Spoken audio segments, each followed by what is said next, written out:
Hello दोस्तों, हम आपका अपने यूट्यूब चैनल एग्ज़ाम डेज पर स्वागत करते हैं। तो यहाँ पर हम इंडियन पॉलिटी जीके में आर्टिकल्स यानी कि अनुच्छेद देख रहे थे।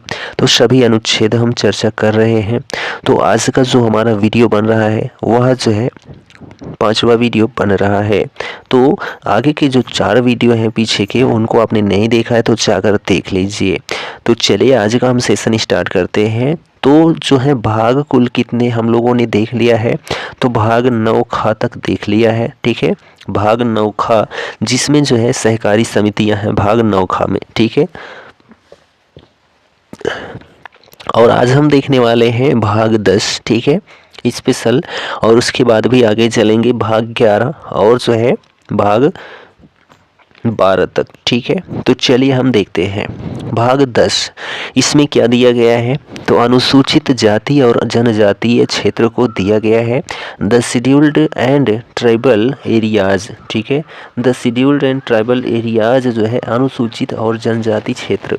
अनुच्छेद 244 का यह 2 अनुच्छेद जो है इससे संबंधित हैं भाग 10 से। अनुच्छेद 244 कहता है अनुसूचित क्षेत्रों और जो है जनजाति क्षेत्रों का जो है प्रशासन कैसे होता है। यह अनुच्छेद 244 में कहा गया। अनुच्छेद 244 का कहता है असम के कुछ जनजाति क्षेत्रों को समाविष्ट करने वाला एक स्वशासी राज्य बनाना और उसके लिए स्थानीय विधानमंडल या मंत्री परिषद का जो है या दोनों का सृजन करना, यह अनुच्छेद 244 का में दिया गया है। ठीक है, चलिए अब बात आती है भाग 11 की। भाग 11 जो है क्या कहता है, संघ और राज्यों के बीच में संबंध क्या होगा। संघ और राज्यों के बीच में संबंध क्या होगा, यह भाग 11 कहता है। और इसमें जो अनुच्छेद बनता है वह अनुच्छेद 245 से लेकर 263 तक दिया गया है। संघ और राज्यों के बीच में जो संबंध है, relations between the union and the states. Relations between the union and the states यानी कि संघ और राज्यों के बीच संबंध, अनुच्छेद 245 से 263 भाग 11। ठीक है, तो इसमें अध्याय फर्स्ट कहता है विधायी संबंध। संघ और राज्यों के बीच में कैसे संबंध होते हैं, तो विधायी संबंध होते हैं यानी कि लेजिस्लेटिव रिलेशंस होते हैं, जिसमें अनुच्छेद 245 से 255 तक कहता है। चलिए, तो विधायी शक्तियों का जो है वितरण क्या है, डिस्ट्रीब्यूशन ऑफ जो है लेजिस्लेटिव पावर्स। अनुच्छेद 245 संसद और राज्यों के विधान मंडलों द्वारा बनाई गई विधियों का जो है विस्तार किया जाएगा, यह अनुच्छेद 245 में है। अनुच्छेद 246 संसद और राज्यों के विधान मंडलों द्वारा बनाई गई विधियों की जो है विषय वस्तु होगी, यह अनुच्छेद 246 में दिया गया। अनुच्छेद 247 कुछ अतिरिक्त न्यायालयों की स्थापना का उपबंध करने की संसद की शक्ति क्या होगी, यह अनुच्छेद 247 में है। अनुच्छेद 248 अवशिष्ट विधायी शक्तियाँ। अवशिष्ट विधायी शक्तियाँ, यह अनुच्छेद 248 में है। अनुच्छेद 249 राज्य सूची के विषय के संबंध में राष्ट्रीय हित में विधि बनाने की संसद की शक्ति क्या होगी, यह अनुच्छेद 249 में है। अनुच्छेद 250 यदि आपात की उद्घोषणा प्रवर्तन में हो तो राज्य सूची के विषय के संबंध में विधि बनाने की संसद की शक्ति क्या होगी, यह अनुच्छेद जो है 250 में दिया गया। अनुच्छेद 251 कहता है संसद अनुच्छेद 249 और अनुच्छेद 250 के अधीन बनाई गई विधियों और राज्यों के विधानमंडलों द्वारा बनाई गई विधियों में जो है असंगति होती है, तो यह जो है अनुच्छेद 251 में है। अनुच्छेद 252 दो या अधिक राज्यों के लिए उनकी सहमति से विधि बनाने की संसद की शक्ति और ऐसी विधि का किसी अन्य राज्य द्वारा जो है अंगीकार किया जाना, यह अनुच्छेद 252 में है।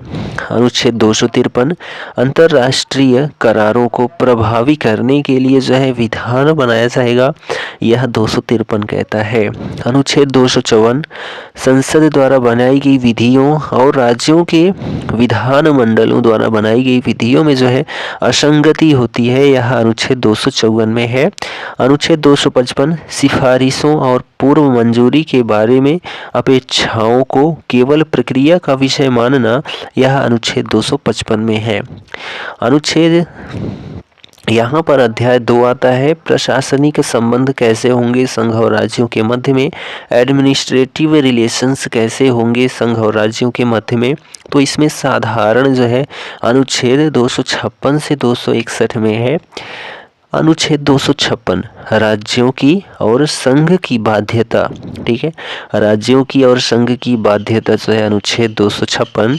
अनुच्छेद 257 कुछ दशाओं में राज्यों पर जो है संघ का नियंत्रण होगा, कुछ दशाओं में राज्यों पर संघ का नियंत्रण होगा, अनुच्छेद 257 में है। अनुच्छेद 257 का को निरसित कर दिया गया है, ठीक है। अनुच्छेद 258 कुछ दशाओं में राज्यों को शक्ति प्रदान करने आदि की संघ की शक्ति होगी, यह अनुच्छेद 258 में है। अनुच्छेद 259 निरसित कर दिया गया, यानी कि हटा दिया गया, ठीक है। अनुच्छेद 260 भारत के बाहर के राज्य क्षेत्रों के संबंध में संघ की अधिकारिता क्या होगी, यह अनुच्छेद 260 में दिया गया। अनुच्छेद 261 सार्वजनिक कार्य अभिलेख और न्यायिक कार्यवाहियां जो हैं अनुच्छेद 261 में है, ठीक है। अनुच्छेद यहाँ पर देखिए जल संबंधी विवाद संघ और राज्यों के बीच में, तो disputes relating to waters, disputes relating to waters जल संबंधी विवाद अनुच्छेद 262, जल संबंधी विवाद अनुच्छेद 262। अनुच्छेद 262 अंतर्राज्यीय नदियों या नदी दोनों के जल संबंधी विवादों का न्याय निर्णयन जो है यह अनुच्छेद 262 के अंतर्गत किया जाता है। राज्यों के बीच में समन्वय, राज्यों के बीच समन्वय, coordinations between states, coordinations between states अनुच्छेद 263 में है। अनुच्छेद 263 अंतर्राज्यीय परिषद के संबंध में जो है उपबंध, ठीक है। चलिए भाग 12 में क्या कहा गया है, तो वित्त, संपत्ति, संविदाएं और वाद, ठीक है। वित्त, संपत्ति, संविदाएं और वाद, यह सभी जो है किस में कहा गया है, तो भाग 12 में कहा गया है। Finance, property, contracts and suits, यह जो है भाग 12 में है। अनुच्छेद 264 से लेकर 300 का तक, 264 से लेकर जो है 300 का तक में भाग 12 है। अध्याय फर्स्ट कहता है वित्त, ठीक है। फाइनेंस जो है अध्याय फर्स्ट है। तो साधारण अनुच्छेद जो है 264 से 267 में, अनुच्छेद 264 जो है निर्वचन के बारे में कहता है, वह भी वित्त निर्वचन। अनुच्छेद 265 जो है विधि के प्राधिकार के बिना करों का अधिरोपण न किया जाना, ठीक है। विधि के प्राधिकार के बिना करों का अधिरोपण न किया जाना, यह अनुच्छेद 265 में है। अनुच्छेद 266 कहता है भारत और राज्यों की संचित निधियां और लोक लेखे, यह अनुच्छेद 266 में है। अनुच्छेद 267 कहता है आकस्मिकता निधि जो है, ठीक है, दी गई है, आकस्मिक निधि दी गई है अनुच्छेद 267 में। और अनुच्छेद 266 में जो है भारत और राज्यों के लिए संचित निधियां दी गई हैं, अनुच्छेद 266 में मोस्ट इम्पोर्टेंट है। अनुच्छेद यहाँ पर संघ और राज्यों के बीच राजस्वों का वितरण जो है अनुच्छेद 268 से 281 तक में दिया गया है। संघ और राज्यों के बीच में राजस्वों का जो है वितरण, ठीक है। Distribution of revenue between the union and the states, अनुच्छेद 268 संघ द्वारा उद्गृहित किए जाने वाले किंतु राज्यों द्वारा संग्रहित और विनियोजित किए जाने वाले जो शुल्क हैं वह अनुच्छेद 268 में है। अनुच्छेद 269 संघ द्वारा उद्गृहित और संग्रहित किंतु राज्यों को सौंपे जाने वाले जो कर हैं वह अनुच्छेद 269 में है। अनुच्छेद 270 संघ द्वारा उद्गृहित और संग्रहित तथा संघ और राज्यों के बीच में वितरित किए जाने वाले जो कर हैं वह अनुच्छेद 270 में दिए गए। अनुच्छेद 271 कुल शुल्कों और करों पर जो है संघ के प्रयोजनों के लिए अधिभार जो है क्या होगा, यह अनुच्छेद 271 में है। अनुच्छेद 272 कर जो संघ द्वारा उद्गृहित किए जाते हैं तथा जो संघ और राज्यों के बीच में वितरित किए जा सकेंगे, यह जो है अनुच्छेद 272 में है। अनुच्छेद 273 जूट पर और जूट उत्पादों पर जो है निर्यात शुल्क के स्थान पर जो है क्या होगा, अनुदान होगा, अनुच्छेद 273 में कहा गया। अनुच्छेद 274 कहता है ऐसे कराधान पर जिसमें राज्य हितबद्ध है प्रभाव डालने वाले विधेयकों के लिए राष्ट्रपति की पूर्व सिफारिश की अपेक्षा की जाएगी, यह अनुच्छेद 274 कहता है। अनुच्छेद 275 कुछ राज्यों को संघ से अनुदान प्राप्त होगा, कुछ राज्यों को संघ से अनुदान प्राप्त होगा, अनुच्छेद 275 में है। अनुच्छेद 276 वृत्तियों, व्यापारों, आजीविकाओं और नियोजनों पर जो है कर लागू होगा, यह 276 में है। अनुच्छेद 277 जो है व्यावृत्ति पर है, किस पर है, तो व्यावृत्ति पर। अनुच्छेद 278 को निरसित कर दिया गया है। अनुच्छेद 279 को ठीक है शुद्ध आगम आदि की गणना के लिए जो है अनुच्छेद 279 है।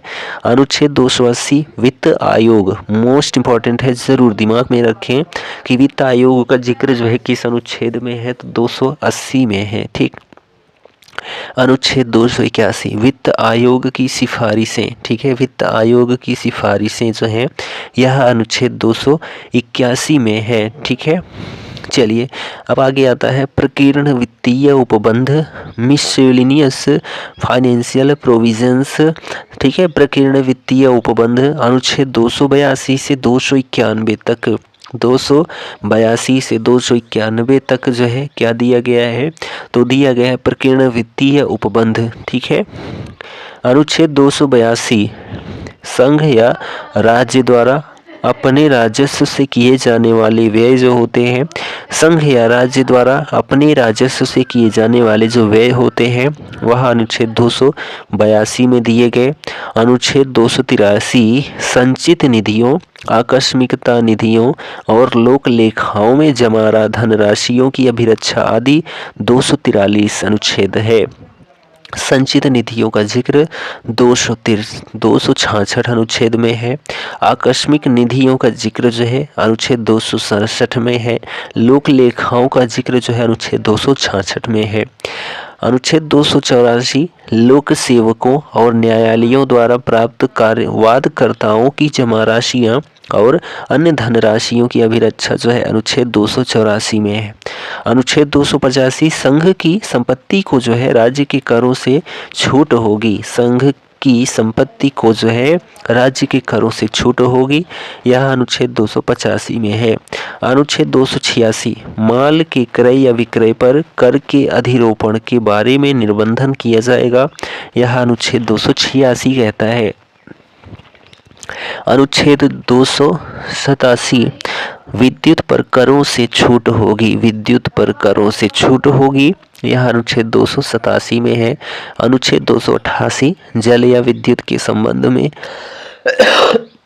राज्यों द्वारा कराधान से कुछ दशाओं में छूट प्राप्त होगी, यह अनुच्छेद 288 में है कि जल या विद्युत के संबंध में राज्यों द्वारा कराधान से कुछ दशाओं में छूट होगी। अनुच्छेद 289 राज्यों की संपत्ति और आय को संघ के कराधान से छूट प्राप्त होगी, राज्यों की संपत्ति और आय को संघ के कराधान से छूट प्राप्त होगी, यह अनुच्छेद 289 में कहा गया। अनुच्छेद 290 कुछ व्ययों और पेंशनों के संबंध में समायोजन होगा, कुछ व्ययों और पेंशनों के संबंध में समायोजन होगा, अनुच्छेद 290 में कहा गया है। ठीक है, अनुच्छेद 290 का कुछ देवस्वम निधियों को जो है वार्षिक संदाय प्राप्त होगा, यह अनुच्छेद 290 का में है। अनुच्छेद 291 को जो है निरसित कर दिया गया, हटा दिया गया। ठीक है, अध्याय 2 उधार लेना यानी कि बोरोइंग। बोरोइंग यानी कि उधार लेना अनुच्छेद 292 93 में है उधार लेना। तो अनुच्छेद 292 कहता है भारत सरकार द्वारा उधार लेना। भारत सरकार द्वारा उधार लेना यह अनुच्छेद 292 में है भारत सरकार द्वारा उधार लेना। ठीक है। अनुच्छेद 293 में है राज्यों द्वारा उधार लेना। तो 292 भारत से उधार लेना है, भारत सरकार से उधार लेना, और 293 में जो है राज्यों द्वारा उधार लेना। ठीक है, यह जिक्र किया गया है। चलिए अध्याय 3 संपत्ति, संविदाएं, अधिकार, दायित्व, बाध्यताएं और वाद। ठीक है, यह सभी जो हैं किनमें हैं तो अध्याय 3 में है। संपत्ति, संविदाएं, अधिकार, दायित्व, बाध्यताएं और वाद। ठीक है, तो property, contracts, rights, liabilities, obligations and suits. ठीक है, चलिए अनुच्छेद 294 कुछ दशाओं में संपत्ति, आस्तियों, अधिकारों, दायित्वों और बाध्यताओं का उत्तराधिकार जो है यह अनुच्छेद 294 में है। अनुच्छेद 295 में अन्य दशाओं में संपत्ति, आस्तियों, अधिकारों, दायित्वों और बाध्यताओं का उत्तराधिकार होगा, यह अनुच्छेद 295 में है। अनुच्छेद 296 राजगामी या व्यपगत या स्वामी विहीन होने से प्रोद्भूत संपत्ति जो है अनुच्छेद 296 में है। अनुच्छेद 297 राज्य, क्षेत्रीय, सागर खंड या महाद्वीपीय मग्न तटभूमि में विस्थित मूल्यवान चीजों और अनन्य आर्थिक क्षेत्र के संपत्ति स्रोतों का संघ में निहित होना, यह अनुच्छेद 297 में है। अनुच्छेद 298 व्यापार करने आदि की शक्ति क्या होगी। व्यापार करने आदि की शक्ति क्या होगी, अनुच्छेद 298 में है। अनुच्छेद 299 जो है संविदाएं हैं, संविदाओं के बारे में अनुच्छेद 299 में कहा गया, इंपॉर्टेंट है। अनुच्छेद 300, ठीक है, अनुच्छेद 300 में जो है वाद और कार्यवाहियां हैं। अनुच्छेद 300 में जो है वाद और कार्यवाहियां हैं, और यहाँ पर अध्याय 4 आ जाता है भाग 12 का, जिसमें संपत्ति का अधिकार है, मोस्ट इम्पॉर्टेंट है। Right to property, right to property संपत्ति का अधिकार अनुच्छेद 300 का। ठीक है, यह मौलिक अधिकार से हटकर यहाँ पर आ चुका है संपत्ति का अधिकार, जो कि 19 एफ में रखा गया था, जिसको हटा दिया गया और यहाँ 300 का में रख दिया गया। भाग 12 के अध्याय 4 में संपत्ति का अधिकार अनुच्छेद 300 का विधि के प्राधिकार के बिना व्यक्तियों को संपत्ति से वंचित न किया जाना। विधि के प्राधिकार के बिना व्यक्तियों को संपत्ति से वंचित न किया जाना, यह अनुच्छेद 300 का में दिया गया है। तो यहाँ पर हमारा आज का वीडियो कंप्लीट होता है। तो यह वीडियो आपको कैसा लगा कमेंट करके ज़रूर बताएं, और चैनल पर नए हैं तो चैनल को सब्सक्राइब ज़रूर करें, अपने दोस्तों में शेयर करना बिल्कुल मत भूलें। हम मिलते हैं अगले वीडियो में, तब तक के लिए जय हिंद, good bye and take care.